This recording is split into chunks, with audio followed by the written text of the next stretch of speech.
araw at magandang bahay mga ka-GP. Meron na naman tayong bagong project ngayon dito sa Munting Ilog, Silang, Cavite.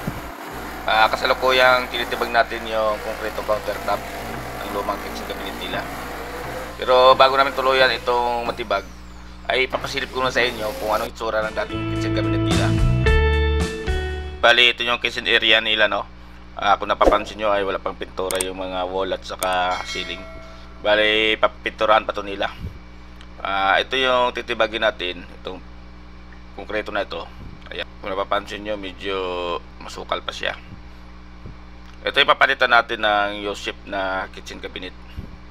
So, gagawa tayo ng design. Malamang dalawang design yung natin gagawin dito para papilian ng sa owner kung alin yung gusto nila. Ito yung design na akong ginawa, no? Nasa tingin ko ay medyo bagay sa area. Ang request ng owner ay kulay gray yung cabinet nila, kaya ito gray yung ginawa natin. Bali, nilagyan ko ng bali L-shape yung ginawa ko dito. L-shape na may counter dito sa bandang kaliwa at may mayroong sabitan ng wine glass sa ibabaw. Bali yung rep dito sa kanan at yung oven at saka microwave dito sa banda sa may kaliwa, doon sa may dulo, halos katabi ng sink. Kaya lang yung pinapakita ko itong design na to ay medyo di nagustuhan ng owner yung posisyon ng minibar, kasi parang mas gusto nila daw dito banda sa sliding door, so bandang kanan. Kaya gumawa ko ng isa at sinunod ko na yung request nila kung pwede double layer na yung pinaka knock, yung countertop ng knock ng minibar. Kumbaga mayroong isang maliit na layer sa ibabaw. So gumawa ko ng design at ito yung napili nila na design. Bali wala na yung tinanggal ko na sa design yung pantry. Bali yung rep nilagay ko na dun sa bandang dulo sa may kaliwa, kasi hindi na pwede dito sa kanan kasi matatakpan na yung maharangan na yung minibar. So pangit na tingnan kung dito natin lagay sa kanan, kaya doon na sa bandang kaliwa sa may dulo. At yung pantry naman ay tinanggal na rin natin, gawa ng bintana na yung katabi ng rep so matatakpan yung bintana pag lalagyan natin ng pantry. At di naman pwede dito ilagay sa bandang counter kasi maharangan nga yung counter. So pangit pag dito lalagyan pa natin ng pantry cabinet. Kaya sa design na to, kung ako piliin, parang mas gusto ko yung una, no, kasi medyo mas elegant siya. Yun nga lang, medyo ang countertop nun ay medyo maliit lang yung pinaka working space niya, kasi mas marami siya cabinet na nailagay na ng pantry at saka yung rep. Tapos sa design na to ay sinabi ng owner na ang rep nila yung ando lang daw sa bahay nila, yun na daw yung ikakabit nila. So di na sila bibili ng bago. So maliit lang pala yung rep na ilalagay. Kaya dito ko na lang nilagay sa dulo sa may bandang kaliwa. At ito na yung kalabasan ng design. At ito naman yung nagustuhan nila na design. Para sa akin mas simple ito, no, mas elegant yung una kong nagawa na design. Yung dito sa kaliwa yung pinaka-counter, yung breakfast nook. Kaya lang ito naman ay malawak naman yung pinaka-countertop nito. Kumbaga marami kang malawak yung working space niya. So dahil na-approve na ang design na to, simulan na namin pagkakarpintero nito.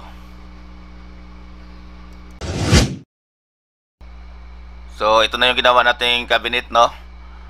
Bali mayroon pa itong substrate, papatungan pa ito ng board sa ibabaw bago yung granite. At saka yung pinakababa nito ay meron pa itong baseboard. Dito na area na to, dito ilalagay yung sink. Ito yung may sink na area. Bali magbubutas pa tayo dyan sa substrate. Tapos dito naman, ito yung cutlery. Kung napapansin nyo, andyan na yung cutlery, pinatong na natin yung cutlery. Tapos may dalawang drawer sa baba. Bali yung dalawang drawer na yan, ang pinaka fish drawer niyan ay isa lang yung mukha niyan. Tingnan, pag binuksan mo, meron pa isang drawer na extra. Kumbaga parang secret drawer siya. Itong espasyo na to naman ay dito pwedeng maglagay ng bigas, mga hapsak pwede dito. Pwede rin maglagay dito ng rice dispenser. Tapos dito naman, ito naman yung condiment o spice rack. Pull out din ito. Maglalagay tayo ng condiment dyan, condiment rack, spice rack. Tapos pull out din, sabay sa pinto. Pagbukas mo ng pinto, nahatak din yung pinaka rack. Tapos itong gitna ay dito ilalagay yung oven, tsaka cooktop sa ibabaw ng countertop. Tapos dito naman sa bandang kanan, dito naman natin ilalagay yung sapitan ng mga sandok, no? Yung ladle organizer. So tapos yung pinakababa nito ay pwede ka rin maglagay ng mga malalaking tuyo, ganon.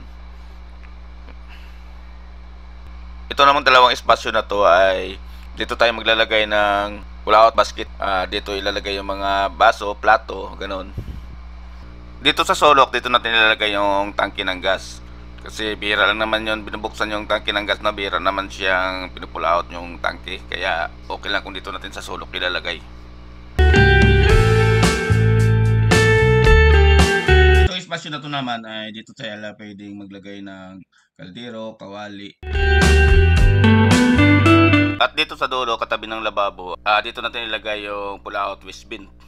Siya nga pala, pag magpalagay kayo ng mga pull out waste bin, yung maglagay tayo ng basurahan sa ilalim ng ating cabinet, sa loob ng cabinet ng ating kitchen. Yung napabayaang basura, pwede naman talaga maglagay ng basura, kaya nga may basurahan dyan para lagyan natin ng basura. Pero wag naman natin hayaan na ilang araw na nabubulok na yung basura doon, andun pa rin sa loob ng cabinet. Kasi pag nag-evaporate yung mga nabubulok na mga basura tulad ng mga pinagbalatan ng prutas, mga kamatis, pag nag-evaporate yan, magiging bakterya yan at maging sanhi para mas madaling mabulok ang ating mga cabinet. Pwede tayo maglagay ng basura dyan, pero kung maaari, kunin natin agad. Halimbawa, habang hugas tayo ng bitoka ng isda, ilalagay natin yung bitoka dyan. Pagkatapos natin magluto, tatanggalin natin yung bitoka ng isda. Ilagay natin sa tamang basurahan sa labas. Kung gusto nyo mapanood ang kabuuan ng video, kung saan nagbibigay ako ng tip kung paano maiwasang madaling mabulok ang ating mga kabinet, punta lang kayo sa akong channel at hanapin nyo ang video na ito.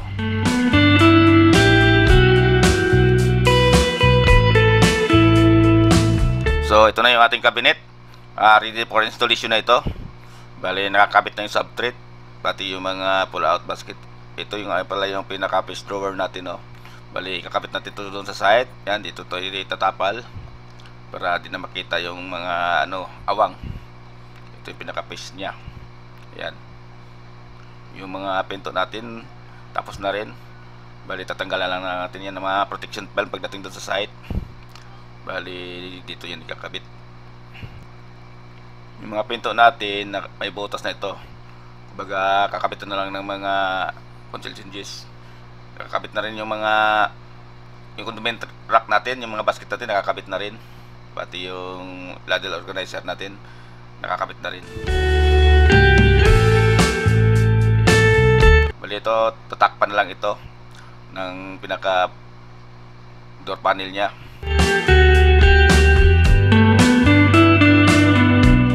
Bali ready na rin yung mga shelving. Ito yung mga pinto natin. Ito naman yung pinaka drop ceiling. Ayan yung butas para sa ilaw. So abangan nyo yung project na to, yung installation nito, abangan nyo at magkita-kita tayo sa site. Bali ito yung design nya, no. Bali ito yung design na ginagawa ko. Yan. Ayan yung design nya. So abangan nyo tong project na to dun sa site. Putulin na lang natin yung video na to para di naman masyadong haba. At meron tayong part 2 nito, yung installation. Ipapakita ko sa inyo. Abangan nyo at malapit na yan. Hanggang dito na lang tayo. Maraming salamat sa inyong panonood. At sana sa hindi pa nakapag-subscribe natin channel, mag-subscribe na kayo. Kung nagustuhan yung video na to, pakipindot na rin yung like button. Maraming salamat. Paalam po sa mga.